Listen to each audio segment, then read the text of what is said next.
오늘 준비한 내용은 바로 암흑물질에 대한 이야기입니다. 여러분들은 암흑물질에 대해서 얼마나 알고 또 이해하고 있나요? 사실 이번 영상은 꽤나 여러분들의 머리를 아프게 만들지도 모르겠습니다. 오늘 내용을 완벽히 이해하는 사람은 진지하게 과학자의 길을 고려해봐도 될 것 같습니다. 하지만 걱정하지 마세요. 각 항목 마지막에는 내용을 요약해서 쉽게 설명해놨으니까 잘 모르는 사람도 내용을 이해하는데 크게 어려움은 없을 겁니다. 저도 머리가 터질 뻔했던 오늘 이야기 지금부터 시작해보도록 하겠습니다.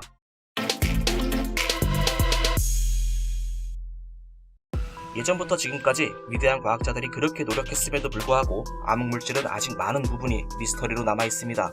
암흑물질은 전체 우주 에너지 밀도의 4분의 1을 차지하고 있을 것으로 생각되고 있지만 현재까지 이것을 직접 관찰하려고 했던 시도는 모두 실패로 돌아갔죠. 이 미스터리한 물질은 빛을 흡수하거나 방출하지도 않습니다. 그리고 자연계에 존재하는 4가지의 기본적인 힘 중 3가지와 상호작용하지도 않죠. 어때요? 과학자들이 이 물질 때문에 골치 아파하고 있는 이유를 조금은 이해가 되시나요? 직접적인 증거가 부족함에도 불구하고 많은 천체 물리학자들은 여전히 암흑물질이 존재한다고 믿습니다. 은하계의 회전 등을 비롯한 신비한 우주의 현상들은 이와 같은 숨겨진 물질이 존재하지 않는다면 전통적인 물리학으로 절대 설명할 수 없을 겁니다.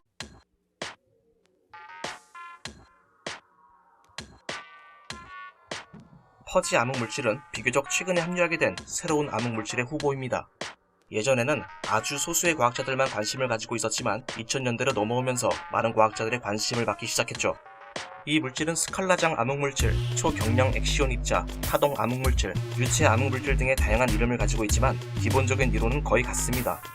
이 이론은 암흑물질이 아주 작은 질량을 가진 엄청나게 많은 수의 입자로 구성되어 있다고 가정합니다.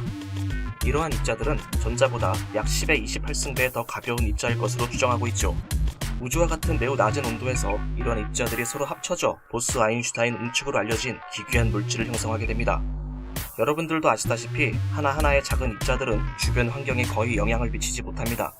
그러나 이러한 입자들이 뭉쳐져 매우 거대해지고 또 마치 하나의 입자처럼 움직이게 되면 얘기가 달라지죠. 현재 과학자들은 뉴멕시코의 초장기선 어레이 전파 망원경 등을 이용해 퍼지 암흑물질을 연구하고 있습니다. 암흑물질은 전자보다 10의 28승배나 더 가벼운 입자들이 서로 모이고 뭉쳐져 거대해졌고 이들이 마치 하나의 입자처럼 움직이고 있는 것이다.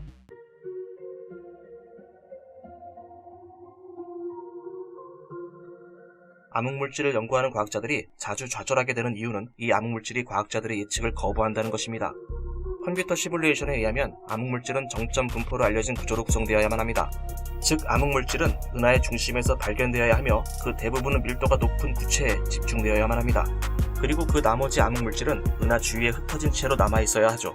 하지만 과학자들은 이 암흑물질이 시뮬레이션과는 정반대로 행동하고 있다는 것을 발견했습니다.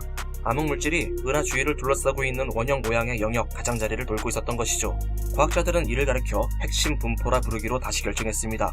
멘탈을 가다듬고 다시 다양한 은하계를 연구해본 결과 나이가 적고 덜 활동적인 은하는 그 중심의 암흑물질을 많이 가지고 있었지만 반대로 이보다 훨씬 활동적인 은하는 그 중심의 암흑물질이 거의 없다는 점을 발견했습니다. 이러한 불일치를 설명하기 위해 과학자들은 자가 상호작용하는 암흑물질 이론을 제시했습니다. 즉 활발히 활동하고 있는 은하의 중심에는 지금은 우리가 알 수 없는 강력한 에너지 혹은 행성 형성에 의해 생성된 에너지가 존재하며 이것에 의해 암흑물질이 은하의 중심에서 바깥쪽으로 밀려났다는 것입니다. 과학자들은 암흑물질이 은하의 중심에 밀집되어 있을 것이라 예상했지만 정반대로 은하의 가장자리를 돌고 있었다. 과학자들은 이러한 불일치를 설명하기 위해 자가 상호작용 암흑물질 이론을 제시했으며 암흑물질이 바깥쪽으로 밀려난 이유는 알 수 없는 에너지 혹은 행성 형성에 의해 생성된 에너지에 의한 것이다 라고 말한다. 물론 이것은 모두 추정이다.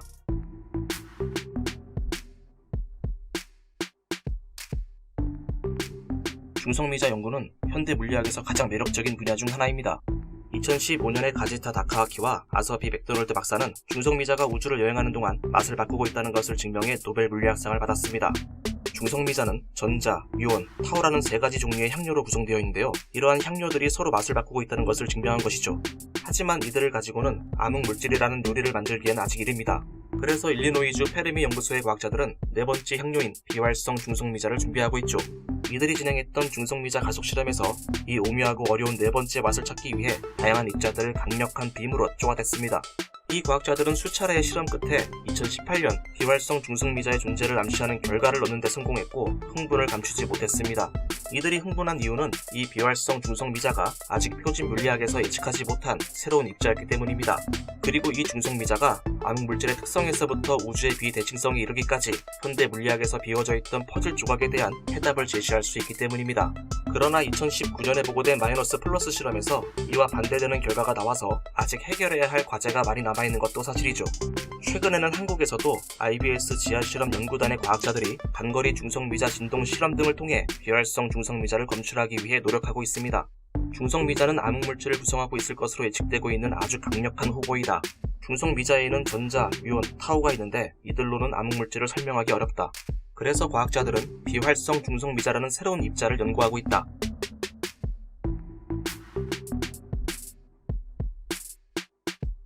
광자는 말 그대로 빛 입자를 말합니다. 자연의 근본적인 힘 중 하나인 전자 기력을 매개하죠. 암흑물질의 미스터리를 설명하기 위해 일부 과학자들은 암흑광자라는 이론을 제시합니다.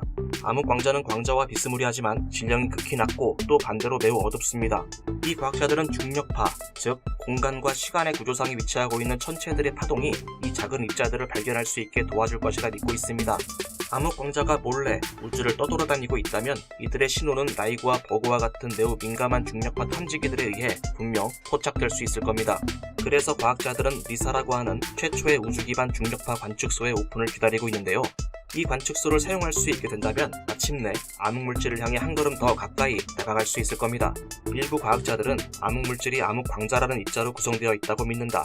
이 입자는 우주에서 발생되고 있는 중력파에 의해 감지될 수 있다. 그래서 과학자들은 리사라는 레이저 간섭계 우주 안테나의 오픈을 기다리고 있다.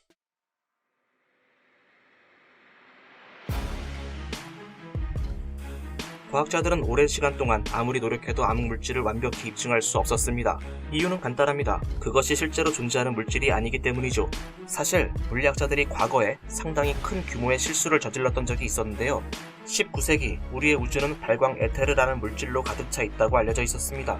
그리고 그 후로도 수십 년 동안 빛이 전달되기 위해서는 에테르라는 물질이 반드시 필요하다고 믿었죠. 하지만 1887년에 이루어진 마이클슨 몰리 실험은 에테르라는 물질의 존재를 끝내 입증하지 못했습니다. 대표적인 암흑물질 회의론자인 폴 밀그름 박사는 암흑물질을 가리켜 우리 세대의 에테르라고 표현합니다. 암흑물질이 왜 존재하고 또 어떠한 형태로 이루어져 있는지는 현대과학에서 가장 신비한 미스터리 중 하나입니다. 하지만 미래에는 오늘 소개한 모든 이론들이 완전히 틀렸다는 것을 깨닫게 될지도 모릅니다. 하지만 실망할 필요는 없습니다. 이로 인해 우리는 진정한 진실을 마주하게 될 기회를 얻을 테니까요. 모든 암흑물질 검출기와 이와 관련된 모든 이론들이 무효화된다면 우리는 우주의 진실을 찾는 데 더 가까워지게 될 겁니다. 암흑물질은 없다. 하지만 이를 통해 우리는 우주의 진실에 한 발 더 다가설 수 있게 될 것이다. 물론 이것도 하나의 이론이다.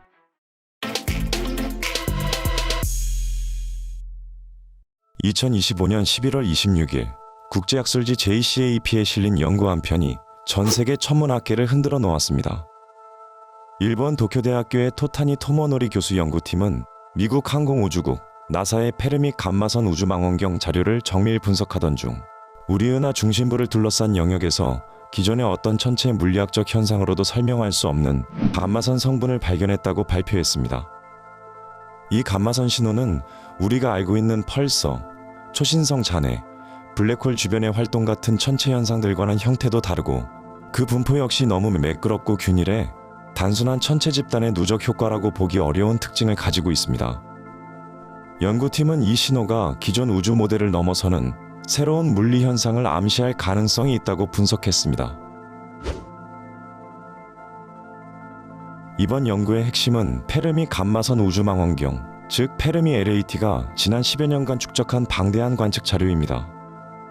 페르미는 지구 저궤도에서 은하 전체를 지속적으로 스캔하며 고에너지 감마선을 포착해왔고 이를 통해 블랙홀 제트, 감마선 폭발, 초신성 잔해 등 다양한 극한 환경을 파악하는 데 핵심적인 역할을 수행했습니다.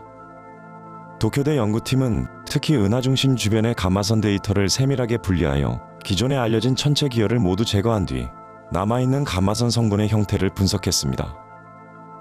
그 결과 기존 모델의 예측보다 훨씬 높은 강도의 감마선이 둥근 형태로 분포하며 중심을 감싸고 있다는 사실이 드러났습니다. 이 신호는 단순한 오차나 통계적 착시가 아니라 일정한 패턴을 지닌 독립적인 구성 요소처럼 보였습니다.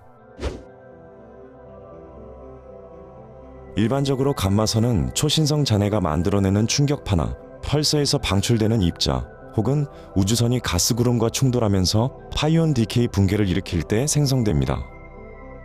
그러나 이번에 페르미 데이터에서 확인된 감마선은 이러한 기존의 모든 메커니즘과는 분명하게 다른 특성을 보였습니다. 첫째, 감마선의 공간적 분포가 거의 완벽에 가까운 구형 대칭 형태를 보입니다.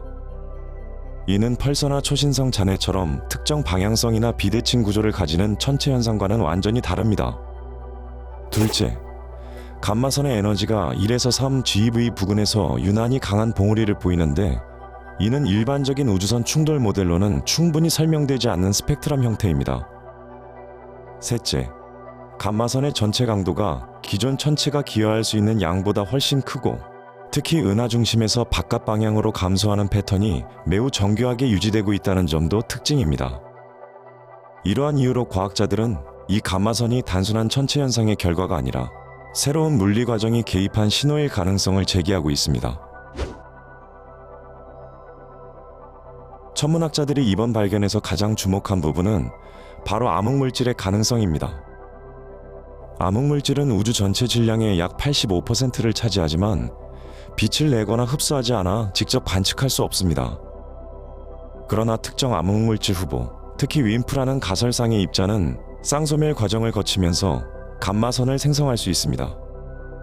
이번에 관측된 감마선의 에너지 범위가 윈프 소멸 시 예측되는 1에서 10 GeV와 겹친다는 점에서 과학자들이 큰 관심을 보이고 있습니다. 은하 중심부는 이론적으로 암흑물질 밀도가 가장 높은 영역으로 추정되기 때문에 만약 암흑물질 소멸이 실제로 일어난다면 바로 이 지점에서 감마선이 가장 강하게 관측되어야 합니다. 그리고 흥미롭게도 이번 연구에서 발견된 신호의 분포는 암흑물질 밀도 분포를 예측한 엔바디 시뮬레이션 결과와 매우 유사한 형태를 보였습니다. 이번 연구에서 중요한 점은 연구팀이 특정 가설에 치우치지 않는 모델 독립적 분석을 사용했다는 것입니다. 이는 펄서 가설, 우주선 충돌 모델, 암흑물질 모델 등 어떤 특정 물리 과정도 먼저 가정하지 않고 관측된 감마선의 공간적 에너지적 패턴만으로 이상 신호를 찾아내는 방식입니다. 이 덕분에 연구 결과는 기존 모델의 틀에 끼워 맞추는 형태가 아니라 관측된 사실 자체가 무엇을 말하는지에 대한 순수한 데이터를 기반으로 도출되었으며 그만큼 신뢰도가 높다고 할 수 있습니다. 연구팀은 이후 감마선 분포를 다양한 이론적 모델과 비교했고 그 결과 암흑물질 소멸 시나리오가 통계적으로 가장 높은 적합도를 보였다고 밝혔습니다. 토타니 토모노리 교수팀의 이번 연구는 아직 결론을 단정할 수 없지만 은하 중심 감마선 과잉 논쟁에 중요한 새로운 증거를 더했다는 점에서 큰 의미가 있습니다. 만약 이 신호가 실제 암흑물질의 소멸 또는 붕괴에서 기인한 것이라면 인류는 우주를 구성하는 가장 미지의 물질을 사실상 처음으로 간접적으로 관측하게 되는 순간을 맞이하게 됩니다.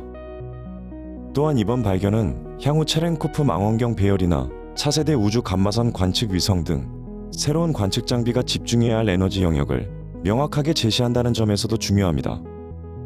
우주 물리학계는 앞으로 이 신호가 단순한 오차인지 아니면 정말로 새로운 물리 법칙의 흔적인지를 밝히기 위해 대규모 후속 연구를 이어갈 전망입니다.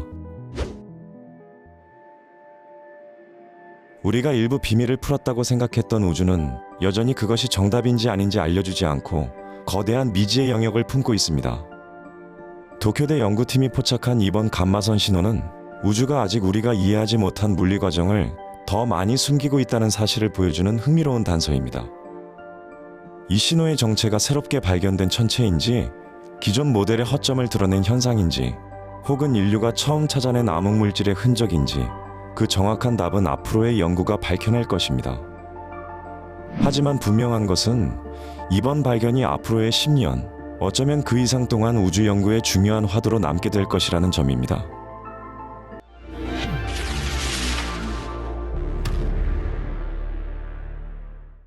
여기 L2 라그랑주 점으로 출발한 우주 망원경이 있습니다. 이 망원경은 제임스 웹처럼 먼 우주를 볼 수 있는 적외선 탐지기나 금을 코팅한 거대한 베릴륨 반사경을 가지고 있지는 않습니다. 하지만 이 망원경의 임무는 제임스 웹 못지않게 중요한데요. 바로 암흑물질과 암흑에너지를 직접 관측하는 것입니다.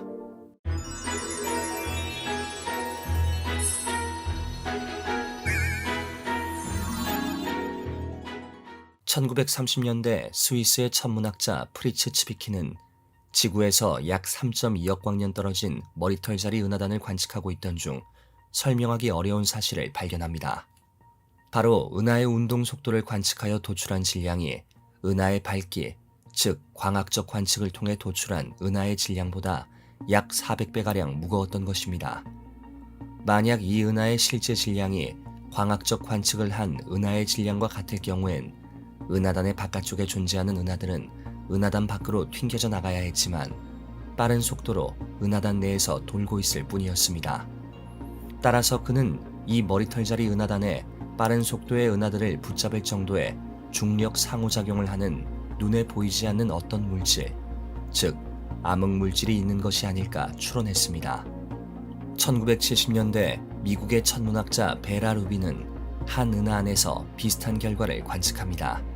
암흑물질이 없다고 가정하면 은하의 중심부 쪽으로 갈수록 회전 속도는 빨라지고 바깥쪽으로 갈수록 회전 속도는 급격히 느려져야 합니다. 하지만 안드로메다 은하의 바깥쪽에 위치하는 별들의 공전 속도는 놀랍게도 안쪽에 위치하는 별들의 공전 속도와 거의 비슷하였습니다. 이는 일반적인 고전 물리 법칙을 거스르는 관측 결과였습니다. 또한 바깥쪽 별들이 이 정도 회전 속도를 가지기 위해서는 최소 눈으로 보이는 은하 질량의 약 6배 정도의 질량이 필요하였습니다. 베라 루빈과 다른 천문학자들은 안드로메다 은하가 특이한 경우일까 싶어서 추가적으로 다른 나선 은하들도 관측하기 시작했습니다. 그런데 정말 놀랍게도 대부분의 나선 은하에서 비슷한 결과를 보여주었습니다. 암흑물질 관측에 정점을 찍은 사건은 바로 중력 렌즈 현상의 관측이었습니다. 중력 렌즈 현상이란 멀리 떨어진 천체에서 오던 빛이 다른 천체 중력의 영향을 받아 휘어지는 현상입니다.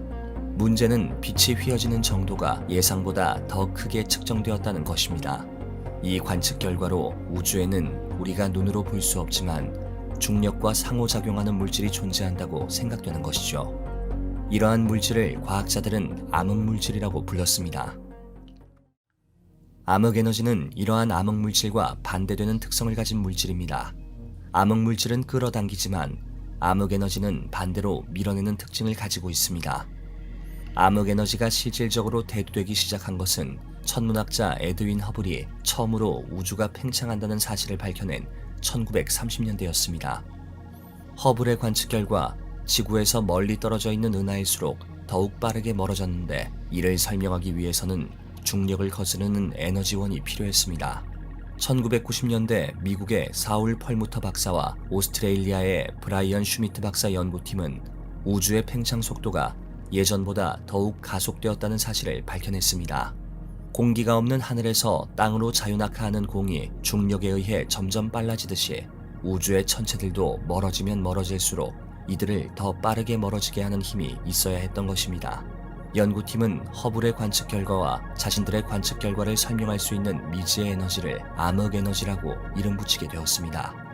이렇게 그 존재를 드러낸 암흑물질과 암흑에너지는 최근 여러 연구를 통해 그 원천이 되는 다양한 미립자 후보들이 제시되고 다양한 이론적 모델들이 등장하고 있지만 여전히 미스테리한 이 두 물질을 정확하게 설명할 수 있는 이론은 존재하지 않죠. 무엇보다 이 두 물질의 가장 큰 문제점은 다른 천체들과 달리 전자기파, 즉 빛의 영역으로는 관측이 어렵다는 점입니다. 그렇지만 천문학자들은 여기서 발상의 전환을 하게 됩니다. 암흑물질과 암흑에너지를 직접 관측하는 것이 아닌 주변 천체를 통해 간접적으로 관측하여 암흑물질의 분포를 찾고 멀리 떨어진 은하들의 후퇴 속도를 계산하고 비교하며 암흑에너지의 존재 자체를 증명하려는 것이죠. 유클리드 망원경은 이 간접적인 관측을 위한 망원경이었습니다. 폭 3.5m에 높이 4.7m, 구경 1.2m의 코르슈형 반사경을 가진 이 망원경은 대항공면 거울 3개와 평면 거울 3개, 총 6개의 거울로 이루어져 있습니다. 광학기계로는 가시광선 관측기와 근적외선 분광기에 광도기를 장착하였습니다. 유클리드 망원경이 이렇게 장비를 구성한 이유는 앞으로 수행할 임무와 관련이 있습니다. 2023년 7월 2일 오전 0시 12분 미국 케네디 우주센터에서 우주를 향해 발사된 유클리드 우주망원경은 라그랑주점에 도착해 시험 평가를 마친 후 한 천체를 집중해서 보는 제임스 웹 망원경과는 달리 허블 우주망원경보다 약 200배 넓은 시야각을 가질 수 있도록 설계된 만큼 우주 전체의 3분의 1 이상에 달하는 광활한 영역을 카메라로 담는 임무를 수행합니다. 임무 운용 기간인 2029년까지 가시광선 관측기를 이용하여 20억 개 이상 은하의 3차원 지도를 제작하고 근적외선 분광기를 사용하여 빅뱅 초기 은하를 관측할 예정입니다. 특히 이번에 제작될 3차원 지도는 우주 거대 구조라고 불리는 필라멘트형 구조를 더욱 자세하게 파악할 수 있을 뿐만 아니라 중력 렌즈 현상에 의한 빛의 굴절도 확인할 수 있다고 합니다.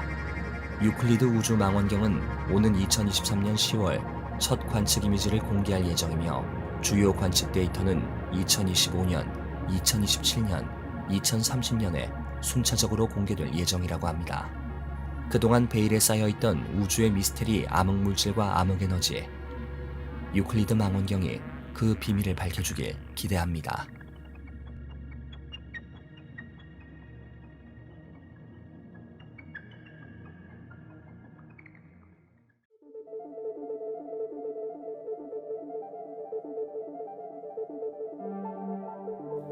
암흑물질은 오직 중력하고만 상호작용하면서 은하의 헤일로나 나선팔 부근 또는 성간 공간에 위치하는 것으로 알려져 있는 우주 전체의 약 27%를 구성하는 미지의 물질입니다. 은하에 존재하는 암흑물질들은 매우 특이한 역할을 수행하고 있습니다. 바로 은하 원반의 회전 속도를 일정하게 유지하는 것입니다.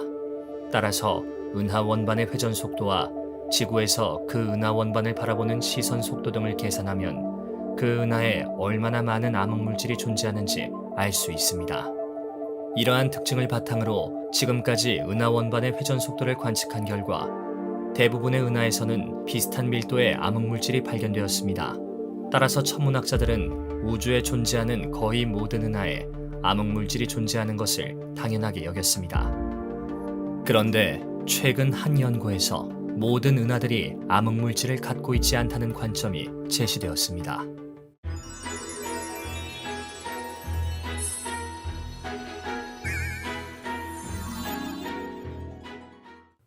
암흑물질이 존재할 때와 존재하지 않을 때 은하의 운동은 매우 큰 차이를 보입니다.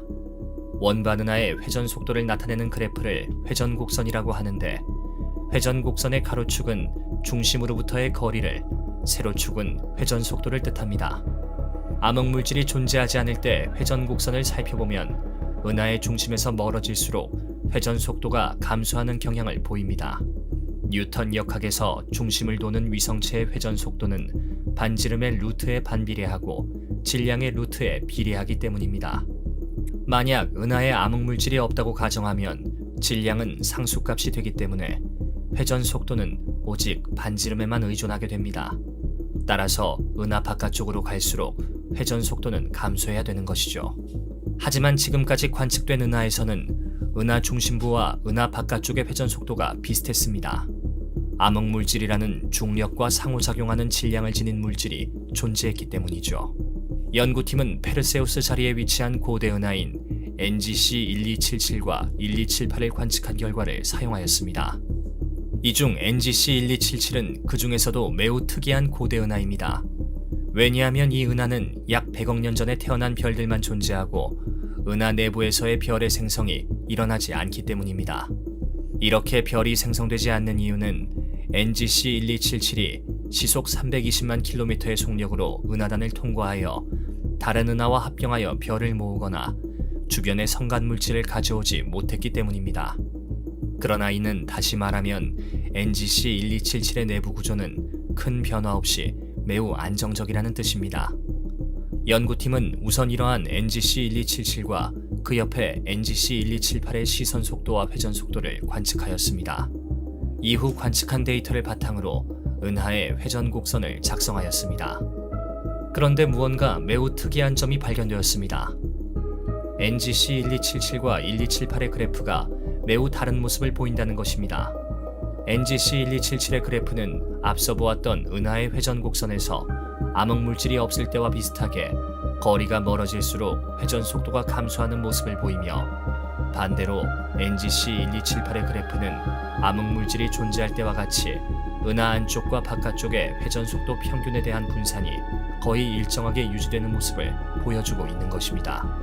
연구팀은 이 결과와 앞서 관측한 NGC 1277과 NGC 1278의 모습을 바탕으로 회전하는 은하의 모습을 등광도 곡선으로 표현하였습니다.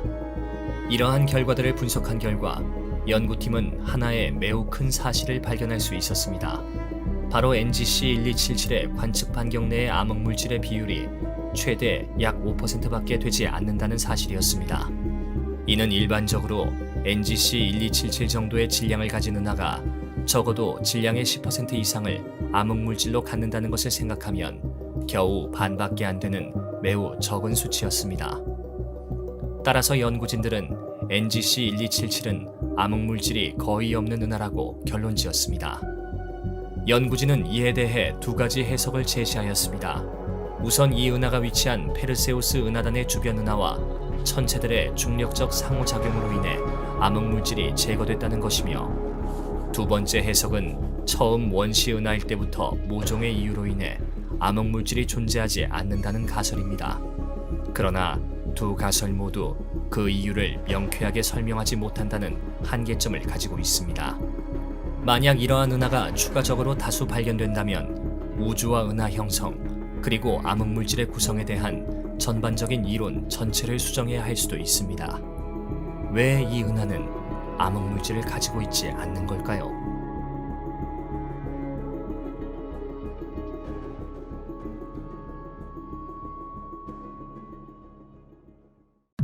거대한 전자 개수기가 물리학에서 가장 미약한 것으로 알려진 입자를 간접적으로 밝혀내어 암흑물질 존재에 대한 증거를 추가했습니다. 이것은 우주 전체를 채우고 있으며 그 구조를 결정하는 입자인 중성미자의 질량을 측정하고자 하는 국제적인 노력의 첫 번째 결과물이죠. 우리는 지금까지 중성미자의 질량을 측정할 수 없었습니다. 독일에 기반을 둔 칼루스의 3중 수소 중성미자 실험 결과에 따르면 중성미자는 전자 질량의 0.0002%를 넘지 않는다고 하는데요. 그 수치가 너무나 낮아서 우리 우주의 모든 중성미자를 합해도 우주의 질량을 설명할 수 없었습니다.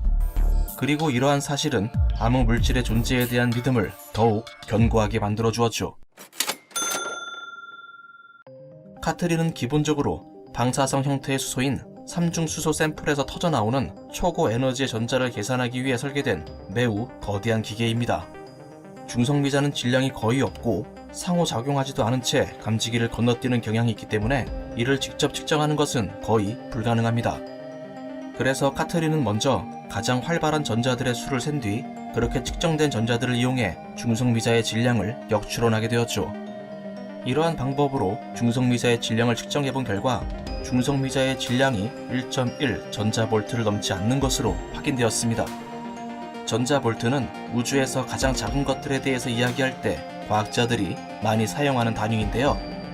예를 들어 다른 입자들에게 질량을 부여해주는 힉스 보소는 1250억 전자볼트의 질량을 가지고 있습니다. 그리고 원자의 중심에 있는 입자인 양자는 약 9억 3,800만 전자볼트의 질량을 가지고 있죠. 전자는 이에 훨씬 못 미치는 51만 전자볼트 질량을 가지고 있습니다. 이번의 실험 결과는 중성미자의 질량이 믿을 수 없을 정도로 작다는 것을 우리에게 확인시켜 주었습니다. 사실 중성미자가 질량을 가지고 있다라는 생각은 상당히 혁명적인 생각이었습니다. 아원자의 세계를 설명하는 주요 물리학 이론인 표준 모델에서도 한때 중성미자는 질량이 전혀 없다고 주장하고 있었기 때문이죠. 1980년대까지 러시아와 미국의 과학자들은 중성미자의 질량을 측정하려고 했지만 결과는 늘 부정확했습니다. 그러던 어느 날 러시아의 과학자들이 중성미자의 질량을 30전자볼트로 측정하게 되었는데요. 이 수치는 중성미자가 우주의 중력 구조와 누락된 질량 구조를 설명하기에 아주 안성맞춤인 수치처럼 보였습니다. 하지만 결국 이 수치는 틀린 것으로 판명되었죠. 사실 30전자볼트라는 측정값은 물론 틀리긴 했지만 상당히 흥미로운 점이 있습니다. 왜냐하면 이 수치가 사실이었다면 이론상 우주가 엄청난 중력으로 인해 무너져 내려야 하기 때문이죠. 이처럼 중성미자는 우주에서 아주 큰 역할을 하고 있으며 아마도 우주에서 거대한 규모의 구조를 형성하고 있을 겁니다. 이 희미한 입자들은 그들의 중력으로 다른 모든 것들을 끌어당기고 다른 모든 물질로부터 에너지를 얻고 또 빌려줍니다. 그러나 너무 작기 때문에 이들이 우주에서 정확히 어떠한 역할을 하는지 알기가 더욱 복잡하고 어려운 거죠. 어쨌든 이번에 나온 1.1 전자볼트라는 수치는 매우 흥미로운 수치임에는 틀림없습니다. 이는 실험으로 도출된 최초의 중성미자의 질량 수치이자 누락된 우주의 나머지 구조를 스스로 설명할 수 있을 만큼 질량이 높지 않다는 점 때문이죠. 그래서 우리는 암흑물질이 필요합니다. 이것만이 누락된 우주의 구조를 설명할 수 있죠. 비록 우주에는 광자 다음으로 중성미자가 많이 존재한다고 하지만 이러한 수치로는 우주의 구조를 도저히 설명할 수 없습니다. 따라서 독일의 큰 기계장치에서 나온 이 작은 숫자는 우주에는 물리학이 아직 이해하지 못하는 요소가 존재하고 있다는 증거라고 과학자들은 생각하고 있습니다.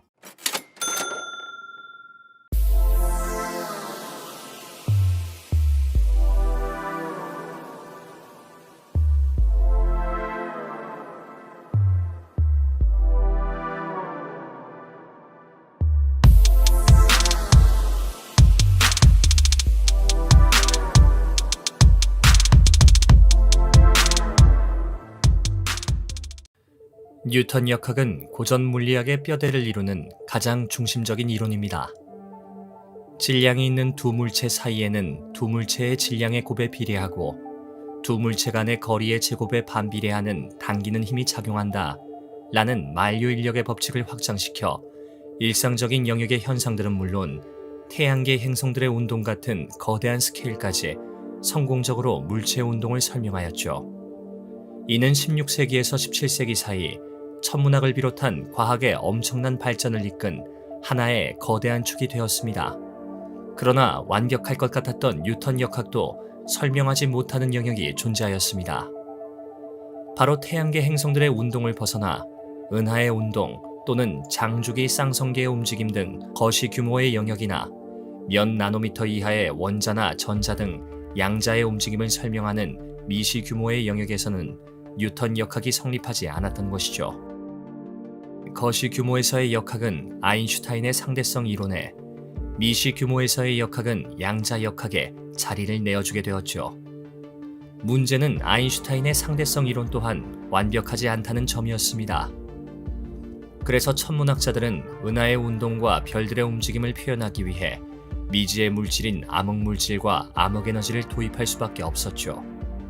하지만 기존 이론을 완벽하게 하기 위해 치트키처럼 등장한 이 미지의 물질에 대해 부정적인 몇몇 과학자들은 기존 뉴턴 역학을 일부 수정하여 신박한 이론을 탄생시킵니다. 바로 수정 뉴턴 역학이죠.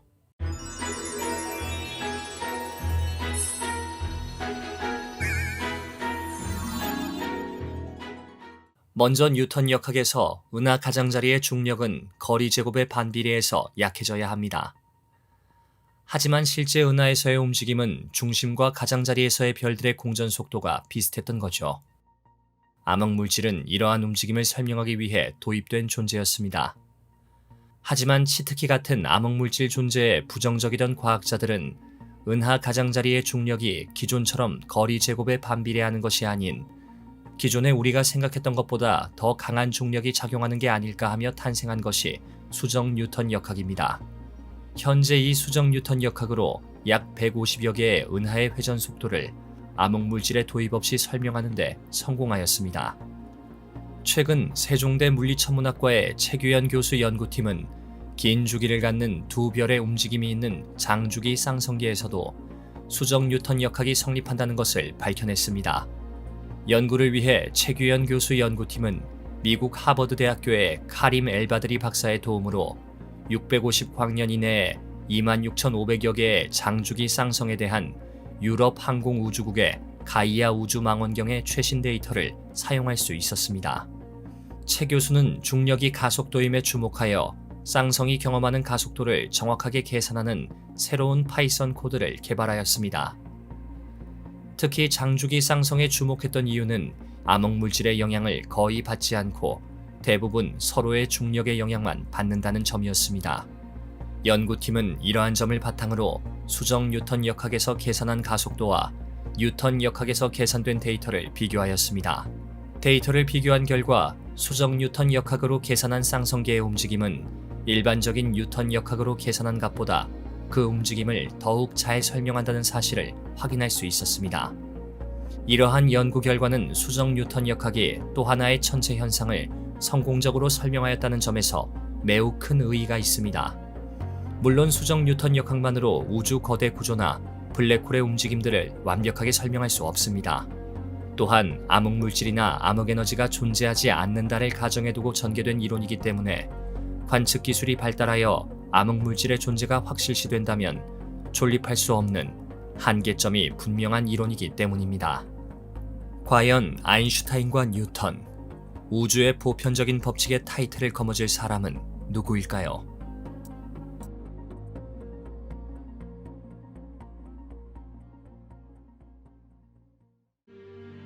수십 년간의 노력 끝에 과학자들은 한 가상의 입자가 존재할 수 있음을 확인했습니다.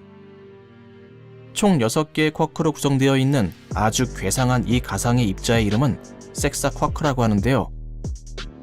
최근 이 입자가 주목을 받고 있는 이유는 오래된 암흑 물질의 미스터리를 풀 수 있는 열쇠가 될 수 있기 때문입니다. 우리는 몰랐지만 어쩌면 섹사 쿼크는 빅뱅의 순간부터 지금까지 계속 존재해 왔을지도 모릅니다. 여러분들이 알고 있는 세상의 모든 것들은 쿼크라고 알려져 있는 작은 입자로 이루어져 있습니다. 쿼크에는 총 6가지 종류가 있는데요. 업, 다운, 참, 스트레인지, 탑, 버텀 이렇게 6가지의 쿼크가 존재합니다. 이 중에 업과 다운 쿼크는 가장 가볍고 또 가장 일반적인 쿼크라고 할 수 있습니다. 쉬운 예로 양성자와 중성자를 한번 살펴봅시다. 양성자와 중성자는 모두 3가지 종류의 쿼크로 구성되어 있습니다. 2개의 업 쿼크와 하나의 다운 쿼크는 양성자를 구성하고 2개의 다운 쿼크와 하나의 업 쿼크는 중성자를 만들어내죠.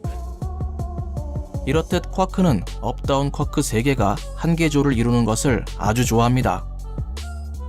왜냐하면 이러한 구조가 가장 안정적이기 때문입니다.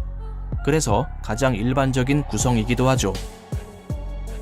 하지만 입자 가속기에서는 가끔 2개의 쿼크로 구성된 입자가 만들어지기도 합니다. 그렇지만 이렇게 2개의 쿼크로 구성된 입자는 아주 불안정해서 빠르게 붕괴되어 버리죠. 또한 과학자들이 정말 열심히 노력하면 5개의 쿼크로 이루어진 입자를 만들 수도 있습니다. 물론 아주 잠깐이긴 하지만 말이죠. 여기까지가 과학자들이 알고 있고 또 만들어낼 수 있는 쿼크의 모든 조합입니다. 하지만 어쩌면 우리가 몰랐던 새로운 조합이 있을 수 있습니다. 오랜 시간 동안 입자를 연구한 끝에 물리학자들은 완전히 새로운 조합의 입자가 존재할 가능성을 확인했습니다. 그것은 바로 6개의 쿼크로 이루어진 입자로 2개의 업 쿼크, 2개의 다운 쿼크, 그리고 2개의 스트레인지 쿼크로 이루어진 아주 이상한 조합의 섹사 쿼크라는 가상의 입자죠. 하지만 과학자들은 이러한 섹사 쿼크의 질량을 정확히 예측할 수는 없었습니다. 질량은 입자를 구성하는 개별적인 쿼크의 정확한 배열과 상호작용에 따라 달라지기 때문인데요. 섹사 쿼크는 6개의 쿼크로 이루어져 있기 때문에 질량을 예측하기가 더욱 어렵습니다. 그렇다면 섹사 쿼크의 안정성은 어떨까요? 과학자들의 계산에 따르면 입자의 질량이 특정 임계값 아래로 내려가면 영원히 안정되어 절대로 붕괴되지 않게 된다고 합니다. 흥미롭게도 과학자들은 섹사 쿼크의 질량이 안정된 질량 범위 내에 위치하고 있을 것으로 추정하고 있는데요. 이것은 섹사 쿼크가 입자 가속기를 통한 수년간의 실험에서 과학자들의 눈을 피해 숨어 있었을지도 모른다는 얘기가 됩니다. 어쩌면 이 세상에는 이미 섹사 쿼크가 존재하고 있을지도 모릅니다. 이 세상이 처음 만들어지던 순간, 즉 빅뱅에 의해서 말이죠. 빅뱅의 가장 초기 순간은 강렬한 핵 에너지로 가득 차 있었습니다. 당시의 온도와 압력은 원시 쿼크의 바다에서 헬륨과 수소를 만들어냈고 그와 동시에 수많은 아원자 입자들과 섹사 쿼크를 만들어냈을지도 모릅니다. 만약 섹사 쿼크의 질량이 안정된 범위 내에 위치하고 있다면 초기 우주에서 엄청나게 많은 양이 생성되었을 겁니다. 그리고 그 어떠한 것과도 상호작용하지 않고 다른 어떠한 것으로도 붕괴되지 않았을 겁니다. 이렇게 섹사 쿼크는 우주 초기의 혼란 속에서 끝까지 살아남았을 가능성이 있습니다. 그리고 섹사 쿼크는 지금도 여전히 우주에 존재할 수 있죠. 그렇다면 이들은 우주 어딘가에서 아주 오랫동안 질량에 의한 중력을 만들어내고 있었을 겁니다. 여전히 우주를 가득 채우고 있으면서 중력을 통해서만 상호작용을 하는 보이지 않는 입자. 맞습니다. 바로 암흑물질입니다. 섹사 쿼크가 정말로 암흑물질의 실체라면 실제로도 발견되어야만 합니다. 하지만 그동안의 입자 가속기 실험에서 실제로 발견된 적이 없기 때문에 과학자들 사이에서 많은 논란이 되고 있죠. 그러나 앞서 설명했던 것처럼 섹사 쿼크가 가벼운 질량을 가지고 있고 또 우리가 그것을 찾으려고 한 적도 없기 때문에 그동안 놓쳐왔을 가능성도 있습니다. 그리고 최근에 이와 관련된 논문이 드디어 발표되었습니다. 이 논문에 따르면 아직까지 실험을 통한 섹사 쿼크의 흔적은 발견하지 못했다고 합니다. 결국 이렇게 섹사 쿼크는 암흑물질의 후보에서 배제될 수밖에 없는 걸까요? 그렇지는 않습니다. 섹사 쿼크는 지금의 암흑물질을 설명할 수 있을 정도로 초기 우주에서 충분한 양이 만들어졌을 가능성이 아직 남아있기 때문입니다. 과연 섹사 쿼크가 오래된 암흑물질의 미스터리를 풀어줄 열쇠가 될 수 있을까요? 아직은 그렇지 않습니다. 하지만 가능성은 있습니다.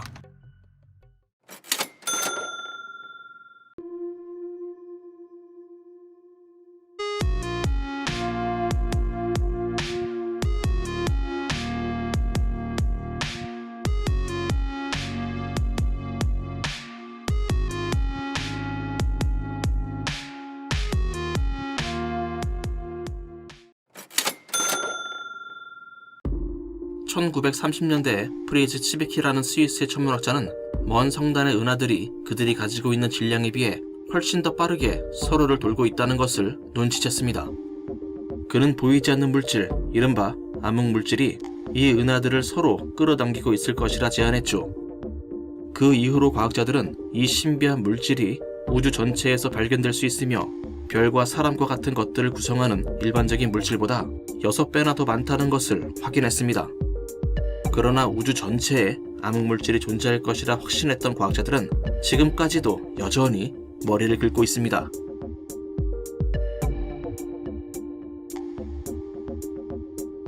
현재까지도 과학자들을 가장 당혹스럽게 만들고 있는 것은 암흑물질이 정확히 무엇인지 잘 모른다는 겁니다. 기존의 일부 과학자들은 우주에 누락된 질량이 우리에게 보이지 않는 작고 희미한 별들과 블랙홀로 이루어져 있을 것이라 추측했었지만 사실 이것만으로 누락된 질량을 설명하기에는 많이 부족하죠. 현재 암흑물질의 정체에 대한 유력한 용의자는 양성자보다 10배 정도 더 무겁지만 마치 중성자처럼 행동하며 약하게 상호작용하는 질량 입자, 즉 윈프라고 불리는 가상의 입자입니다. 참고로 이 입자는 한국의 이휘소 박사가 처음으로 제안했습니다.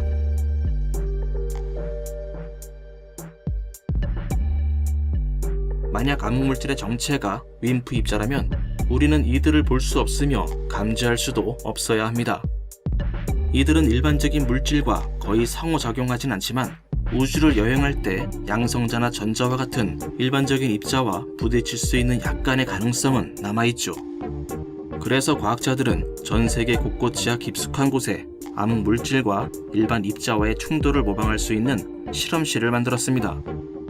그 이후 수십 년 동안 다양한 실험이 진행되었지만 이러한 검출기들 중 그 어느 것도 믿을 만한 결과를 내놓지는 못했죠. 그리고 올해 초에 이루어진 가장 큰 규모의 차이니스 판다 X 실험은 결국 윈프 입자를 발견하는 데 실패했습니다.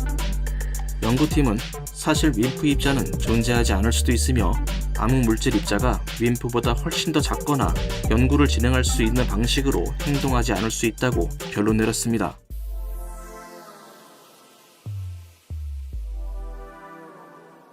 일반적으로 물질에는 양성자와 전자와 같은 일반적인 입자뿐만 아니라 중성미자, 뮤온, 파이온과 같은 더 독특한 입자들도 포함되어 있습니다. 따라서 과학자들은 우주의 85%를 차지하고 있는 암흑물질도 이와 마찬가지로 복잡하게 구성되어 있진 않은지 궁금해졌죠. 하버드 대학의 물리학자인 안드레이 카츠 박사는 우주의 모든 암흑물질이 한 종류의 입자로 만들어졌다고 가정할 합당한 이유가 없다라고 말합니다. 암흑양자는 암흑전자와 결합하여 암흑원자를 형성할 수 있는 등의 다양한 가능성을 생각해 볼 수 있다는 것이죠. 이러한 제안은 물리 실험실에서 조금씩 적용되고 있지만 그 결과에 대한 분석이나 검증할 수 있는 방법까지는 아직 알 수 없습니다. 기묘체와 같은 아주 특이한 입자를 상상할 수 있지만 검증할 방법이 없는 것처럼요.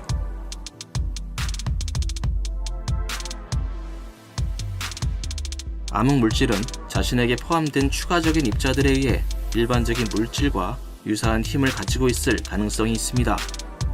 그래서 일부 과학자들은 암흑광자라는 대안을 제시하고 있죠. 암흑광자는 전자기력을 매개로 하는 우리가 알고 있는 일반적인 광자와 비슷합니다. 질량이 극히 낮고 조금 더 어두우며 암흑물질 입자에만 반응한다는 점을 제외하면 말이죠. 이탈리아의 물리학자들은 전자의 반물질 버전인 양전자라고 불리는 입자를 다이아몬드 웨이퍼에 부딪히게 할 계획을 세우고 있는데요. 만약 암흑광자가 존재한다면 전자와 양전자는 서로를 소멸시켜 이상한 힘을 가진 이 입자를 만들어낼 가능성이 있습니다. 그렇게 된다면 자연계에 존재하는 5번째 힘을 발견하게 되는 것이며 물리 교과서는 다시 쓰여져야 할 겁니다.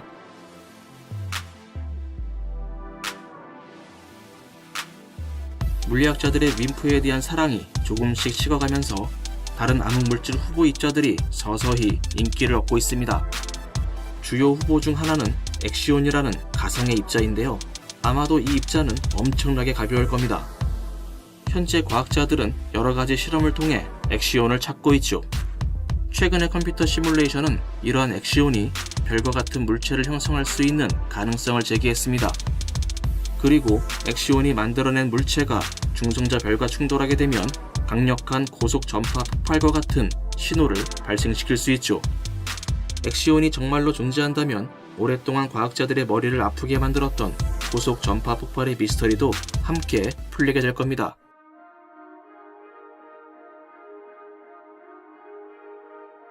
천문학자들은 일반 물질과 중력의 상호작용을 통해 암흑물질을 예측했으며 이것이 우주에서 암흑물질의 존재를 확인할 수 있는 주된 방법입니다.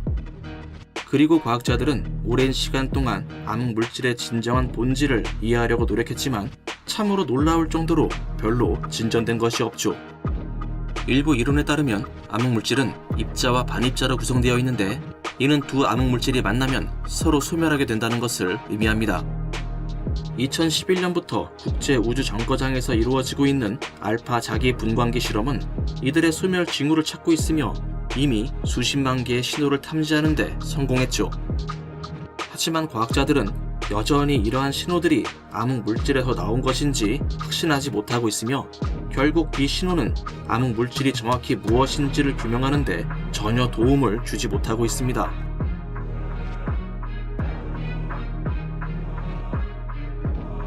암흑물질은 보통 물질보다 훨씬 더 크기 때문에 은하와 은하단과 같은 큰 구조물을 만들 수 있을 것이라 생각됩니다. 그래서 올해 초 천문학자들은 NGC 1052-DF2라는 은하에 암흑물질이 거의 없다고 발표되었을 때 멘붕에 빠졌죠. 연구를 주도했던 예일대학교의 피터 반 도컨 박사는 그 당시 암흑물질은 은하 형성을 위한 필수 조건은 아니다 라고 말했습니다. 그러나 올해 여름 다른 연구팀은 반 도컨 박사의 연구팀이 은하의 거리를 잘못 계산했다는 것을 보여주는 자료를 게재했는데요.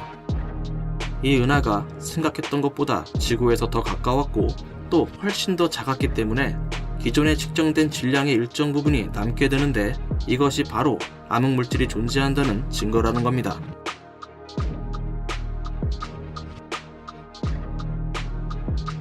입자 물리학의 오랜 신비는 다마 리브라로 알려진 유럽의 실험으로 더욱 가중되었습니다.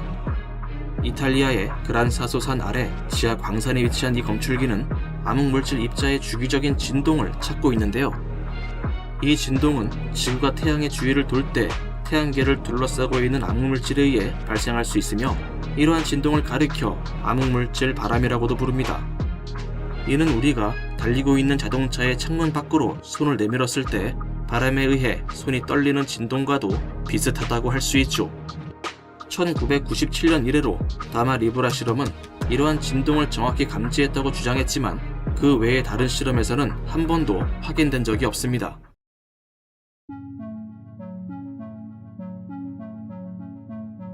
아주 오래전부터 과학자들은 암흑 물질이 전하를 가지고 있을지도 모른다고 생각했습니다. 파장이 21cm인 방사선은 빅뱅이 일어나고 1억 8천만 년이 흐른 시점에서 우주 초기의 별들에 의해 방출되었습니다. 그리고 이러한 방사선은 주변에 있던 차가운 수소에게 흡수되었죠. 올해 2월 이 수소가스가 처음으로 검출되었을 때 과학자들은 이 수소가스가 기존에 예상했던 것보다 훨씬 더 차갑다는 것을 깨닫게 되었습니다. 이를 통해 하버드 대학의 천체 물리학자인 줄리안 무노즈 박사는 암흑물질 안에 있는 전하가 우주에 존재하는 모든 수소에서 열을 빼앗을 수 있다는 가설을 만들게 되었죠.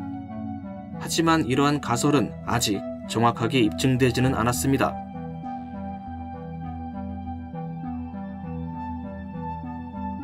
중성자는 수명이 정해져 있는 규칙적인 입자입니다. 원자의 핵에서 분리된 중성자는 약 14.5분 후 양성자, 전자, 중성미자로 붕괴되죠. 그러나 7월에 발표된 학술지 피지컬 리뷰 레터에 따르면 두 가지의 실험에서 중성자가 붕괴되는 시간에 차이가 발생했는데 그 차이는 약 9초였다고 합니다. 일부 과학자들은 만약 일부 자유중성자가 암흑물질 입자로 붕괴된 것이라면 이러한 시간의 차이를 설명할 수 있다고 제안합니다. 그래서 뉴멕시코 로스멜로머스 국립연구소의 연구팀은 암흑물질의 신호를 찾기 위해 중성자의 붕괴를 모니터링했지만 결국 아무것도 확인할 수 없었습니다. 하지만 연구팀은 이에 굴하지 않고 다양한 붕괴 시나리오를 통해 실험을 계속 진행할 예정입니다.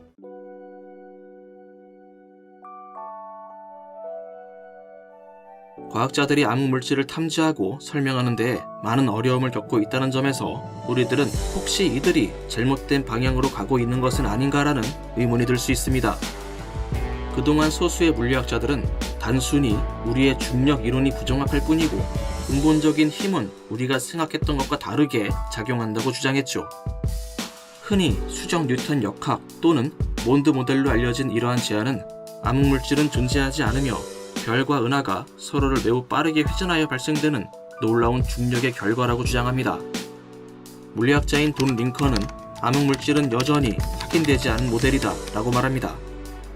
그러나 암흑물질 회의론자들은 그들이 주장하고 있는 아이디어에 대해서 아직 설득시키지 못하고 있으며 가장 최근에 이루어진 일련의 실험 결과들은 암흑물질이 실제로 존재한다는 것을 보여주고 있습니다.